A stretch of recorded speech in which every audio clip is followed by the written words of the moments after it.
I'm here with Jimmy Paver, candidate for Austin City Council, District 7. Thank you for being here. Thank you for having me. So you're in a competitive race. Yep. Tell us why you are the best choice, and particularly why you would provide the best leadership on the environment. Well, I'm a lifelong resident of Austin. I'm not an institutional insider. I'm a long-term stakeholder. I'm raising my family here in Central Austin. I grew up in Crestview and now live in Allendale. And what I bring to this race really is over a decade of public policy experience at the state and the federal level, really at the highest levels of government. So I've studied policy, I know politics, I know campaigning, and I know what it means to be thoughtful and get good policy into practice. So those are the things that I'm really focused on without being self-aggrandizing. I want to convey that I truly take a more moderated, pragmatic approach to these things. I am a lifelong Democrat, but I would probably consider myself to be more of a little bit of a fiscal conservative. So I think that you have to bring to bear a true understanding of how policy works in a legislative body, and you have to be able to build a coalition around things that are not necessarily always a blunt instrument, but at times policy is about small tweaks to do the greatest good for the greatest number. So I think I bring that skill set, and yeah, that's basically. Okay, and your policy background is largely around renewable energy? So I spent 7 years working for Congressman Doggett in various capacities. I started as an intern when I was 21, went to Southwestern University. So I've had a mix of federal policy experience with him. I spent most of the time, because I'm, home-based right. Here in Austin running his federal office. So what does your perspective say we should be doing with Austin Energy? Well, I agree that we need to aggressively pursue our renewable energy goals. The objective always needs to be moving away from coal and gas, and I think nuclear as well. I think that once we get these intermittent sources of power up and we have a feasible amount of energy that we can store, that we should move as quickly as we can away from nuclear, away from gas, away from things that have a half-life of 5,000 years and destroy and poison our environment. I think it's one of the biggest national security issues we face is climate change. It is the most destabilizing, proven occurrence going on in the modern world, and I think that just from a basic instinctual standpoint, we continue to ignore at our peril what we're going to do and what we're going to leave our children with. Well, I'm glad you brought up climate change. I think it's one of the biggest issues facing our planet. And so what can we do in Austin to take leadership on that? Well, as I said, we can move towards renewable energy. I think that, but I also think that on transportation, our policy needs to encourage more public transit. I think people need to be educated in a way that familiarizes them with not living quite so large. So if we can get people out of their cars, living in smaller units, taking up as much space as needed, but not an excessive amount. I understand the comfort and all those things. The neighborhood in which I live in was North Austin in the 50s. So you can see the allure of a particular area, more space and a green lawn, but consistent with how this population is growing, we need to leave less of an individual footprint over time. So transit is just one of many things. What else should we use? Well, I think the federal government needs to act on this. I think that we can establish Let's focus on Austin. Okay. Sure, of course. So other things that we can do to reduce. Let me think. What else can we do? What other transportation solutions besides transit? Well, we need to focus on, I think, telecommuting. I think we need to. I think these are the strategies that need to be employed first because they're cheaper. We're first flows of traffic. We can do time shifting, things like that. I think that those are very meaningful things. But again, that's an education campaign, and then you need to have some buy-in from business communities who employ people. And so I'm an advocate for all of that. Okay. Let's look at water. Sure. More and more people moving here, less and less water in the lake. What do we do?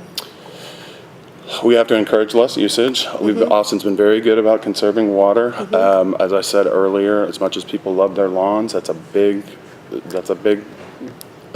soaker of water. Yeah. And Austin currently uses about 18% of the Highland Lakes. We need to make sure that those uses are effective in terms of preserving our water supply.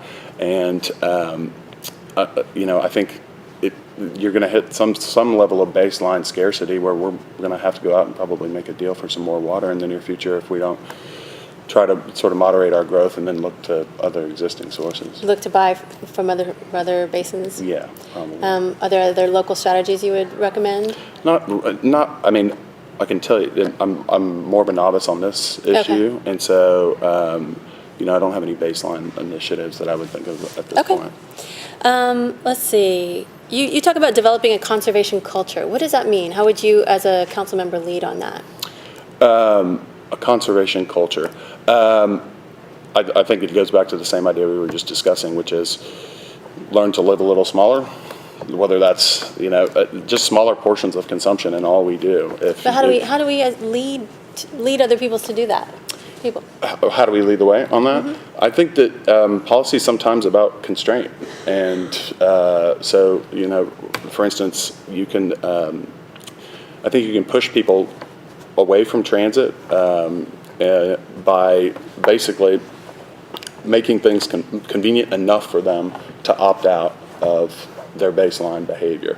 And conserving natural resources is really about consumer behavior, and if you can modify that in a way that is consistent with conservation, I think that's more that we should look at. I mean, if you look at cities in Western Europe that have been crowded and lived in for thousands of years, they get their gas by the liter. They all drive a hatchback. Yeah. They don't. And they all recycle and compost everything. And public transportation in London, Paris is second to none. Right. There's nowhere you can't get. So we do have a problem with spreading out, in that we already have a framework for moving people all around. It's just everything's bigger in Texas. What infrastructure should we be building here in order for our city to succeed? I think the urban core of the city is almost completely burnt out. Built out. So we need to be looking at rail. I think that now it's going to cost us twice as much as it would have, or 3 times as much as it would have in 2000 had we done it. And we need to look at and it's sort of an unfortunate thing about Project Connected is that it is part of a comprehensive plan. It's just with our pace of growth and the presumed implementation, it's just not going to move fast enough. It's not going to keep pace with Austin's growth. So you're not supporting Prop 1? I'm not supporting Prop 1. I think that the key variable you need to focus on is ridership, and the ridership is down Lamar and Guadalupe, and that was part of the 2000 plan. And this plan, to me, is predictive on a lot of levels and makes assertions about things that I don't think necessarily will come to pass. Okay. And SH 45, you're opposed to? This is another issue in which I think I don't have a fully formed point of view on that yet. But to the extent that there's an environmental impact or that it goes over a watershed, I'd be opposed to that. Okay, let's talk about land use planning and our Imagine Austin plan being translated into Code Next. Are you supportive of where that's headed, and if not, what do you think we should be doing? I think, again, that there are, so basically what you have is a zoning code that is overlaid and contradictory. What Code Next, the intent is to pull back some of those layers and have a sort of a hybrid of Euclidean code and form-based code. So I like the idea that it provides for flexibility.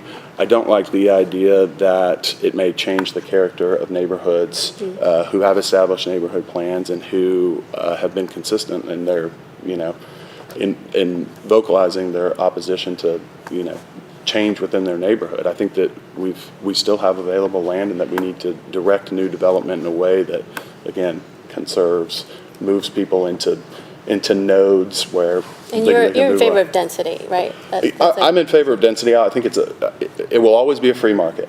And middle-income families that have an attraction to moving to the periphery of the city or to Cedar Park or to Buda will go there if we don't have affordability. So I would say that with that caveat, because affordability really means families like that can stay here. And so if we can achieve that through policy or through building more housing stock, although I don't, I'm a skeptic about whether or not anything will ever be truly affordable, even if you have a 600 square foot unit. I think that you have to balance these competing demands for housing. So I'm a proponent of it. I'd just like to see it done in the right way, and that means co-locating all the services that a family needs. And I think that if you lose that diversity in your local economy, you're really at risk.